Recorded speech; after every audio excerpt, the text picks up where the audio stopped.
Shalom, kami dari kelompok 7, saya Syara Unikolon Masar. Saya Chong Ivan. Saya Manuel Abelio. Kami di sini akan membuat sebuah video podcast tentang buku Agama Kristen kelas 11, babnya yang kelima dengan tema Menjadi Ciptaan Baru.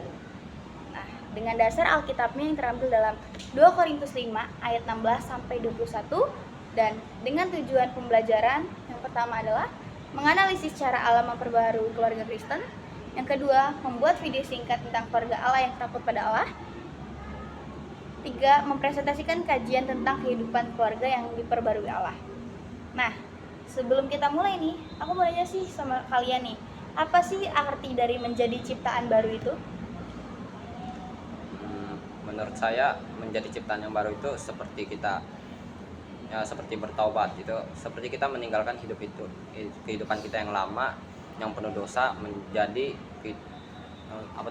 berubah menjadi lebih baik. Iya. Kalau menurut Abelio gimana? Kalau menurut saya sih menjadi ciptaan baru itu adalah dimana kita meninggalkan kebiasaan kita yang lama yang mungkin buruk, yang tidak patut diteladani, menjadi kita yang berubah menjadi lebih baik dan menjadi lebih mengikuti firman Tuhan gitu. Betul sekali, tepat seperti yang pada di dalam 2 Korintus 5 ayat yang ke-17 nih guys. Itu bunyinya, jadi siapa yang ada di dalam Kristus, ia adalah ciptaan baru, yang lama sudah berlalu, sesungguhnya yang baru sudah datang. Jadi kalau kita sudah menjadi ciptaan baru, jangan lagi kita masih, misal kita dulunya suka berbohong, telat sekolah, bolos, segala macam, ngerokok, itu harus bisa diubah ya teman-teman. Karena yang namanya juga kita sudah menjadi ciptaan baru, kita harus bisa meninggalkan kehidupan kita yang lama seperti itu. Nah, bagaimana cara Allah memperbarui keluarga Kristen melalui iman kepada Kristus?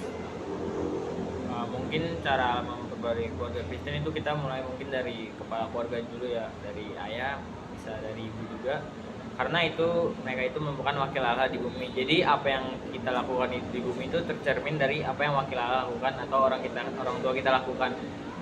Sebenarnya kalau orang tua kita melakukan hal yang buruk kepada kita pun kita juga nggak harus mencontoh mereka ya. Karena kita punya pemikiran sendiri bagaimana hal-hal yang baik. Tapi kalau orang tua itu punya contoh yang baik, itu yang wajib kita contoh.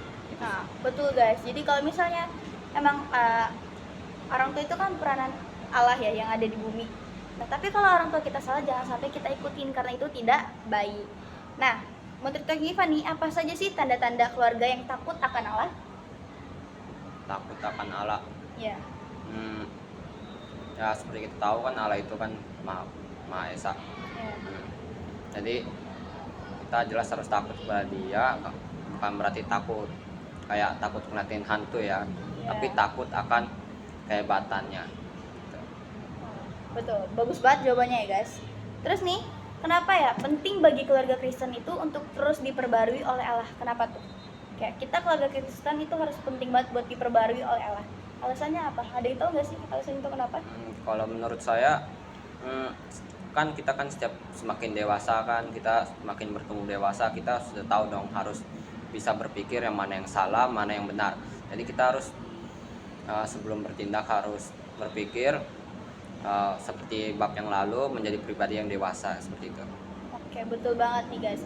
Karena pembaruan oleh Allah itu penting agar nih keluarga di dalam Kristen itu tetap hidup di dalam kasih karunia-Nya dan menjauhi godaan dunia yang bisa merusak hubungan, dan juga seperti di bab lalu seperti Chong Ivan bilang, agar kita menjadi pribadi yang lebih dewasa.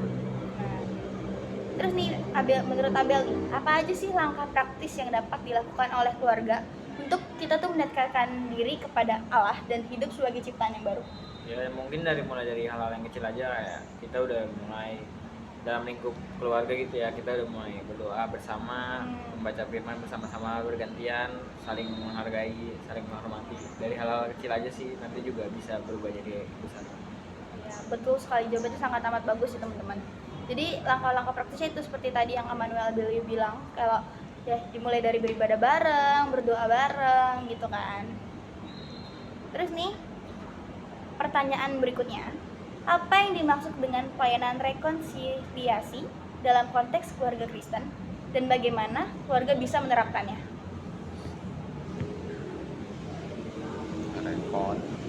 Rekonsiliasi.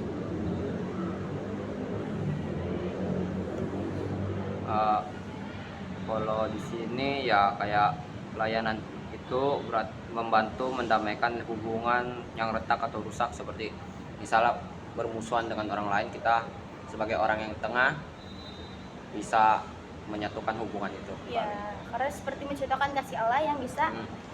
kasih Allah yang besar dan mencerminkan pengampunan Tuhan ya kepada sesama kita gitu. Pertanyaan yang terakhir, bagaimana kita bisa menyampaikan kepada orang lain bahwa keluarga kita telah diperbarui oleh Allah? Gimana sih cara kita itu bisa menyampaikan nih ke teman-teman kalau oh keluarga aku udah diperbarui oleh Allah gitu?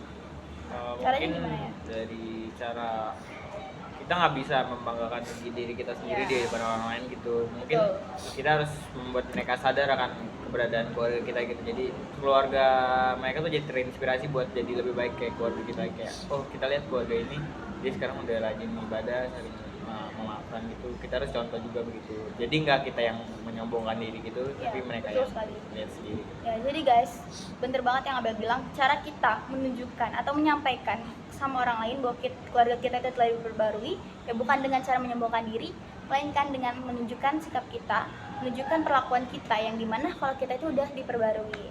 Nah, oke, terima kasih buat jawaban-jawabannya, buat Cang Ivan, Abelios, sekian dari kami.